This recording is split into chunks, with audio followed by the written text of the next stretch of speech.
everyone, Olivia here, your pretty and maarting astrologer and tarot reader, and for today's video, let's do a Sagittarius reading naman.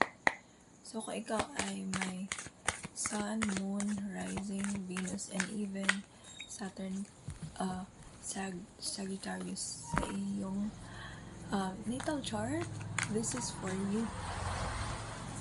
Tingnan natin kung ano ang message ng baraha para sa iyo, Sagittarius.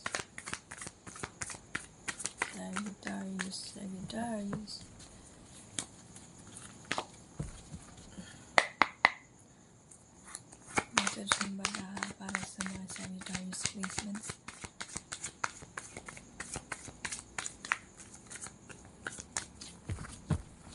Meron ako nakikitang something related sa throat. Maybe mas ma-highlight sa iyo ang communications, clarifications.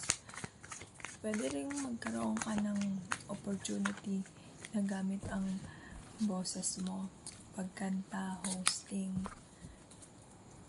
or mas magpo-focus ka sa pagiging totoo ng iyong nararamdaman. There's also an incoming messages akong nakikitang paparating sa'yo.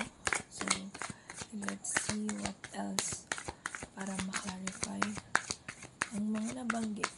Again, this is for Sagittarius placements. We have 9 of Swords, 5 of Wands, the Devil card,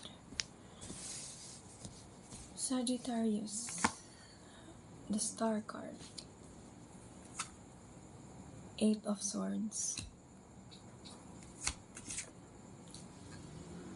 5 of Swords,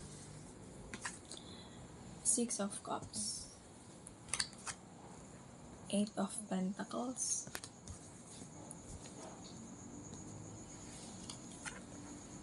the 4 of Wands, Death card,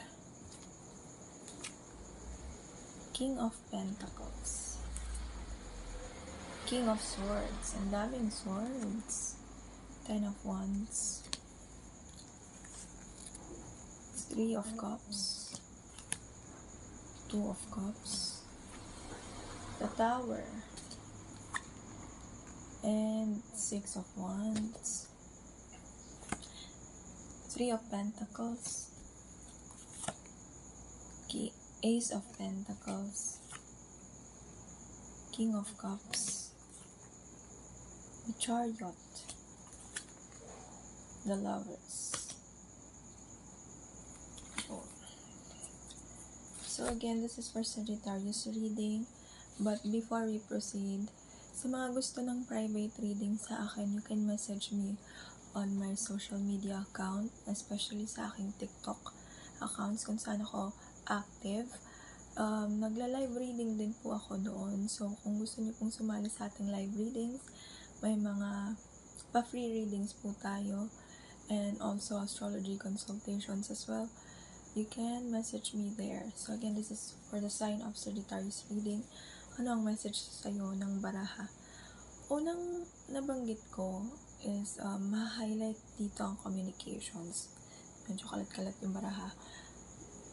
Ma-highlight dito ang communications, clarifications, especially if ikaw ay sumailalim or dumaranas ng conflict, major conflicts sa inyong family, sa work. But mostly, ang pinaka-specific energy dito, partnership or sa family. Meron din ako nakikitang for the sign of Sagittarius, may mga pagbabagong sa mga pagbabagong darating sa iyo, hindi sasang-ayon ng iyong family, pwede ring circle of friends mo. I'm seeing a physical changes here. Medyo idaraan mo ang iyong self-expression sa pamamagitan ng physical appearance, pwedeng may baguhin ka sa physical mong aspects. May mga nakikita rin akong offer dito when it comes to your finances. I'm hearing makakahinga ka ng maluwag. Gaganda rin ang love life mo. Merong magandang mangyayari sa love life mo dito.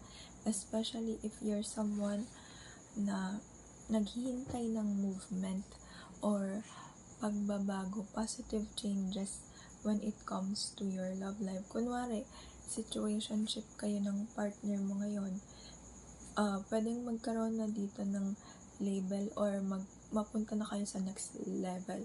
Pwedeng from in a relationship to mag-live-in partner to getting married, ayun. Meron din ako nakikita ditong for some single na Sagittarius placements naman, meron ako nakikita someone who is immature, who is quite immature, but then again, willing siyang matuto na mas maging mature for you. And for some of you here, LDR relationship to, and mapera itong person na to. This could also you, dinaraan mo yung expression mo sa love sa pagtulong sa kanya, pagbigay sa kanya. Someone also here is unti-unti nang nakakaramdam ng freedom from shackles, debts, unhealthy issues sa health, sa pagtingin or the way itrato ang sarili. And also, ayun nga, be careful lang when it comes to commitment sa pera na hindi ka sigurado.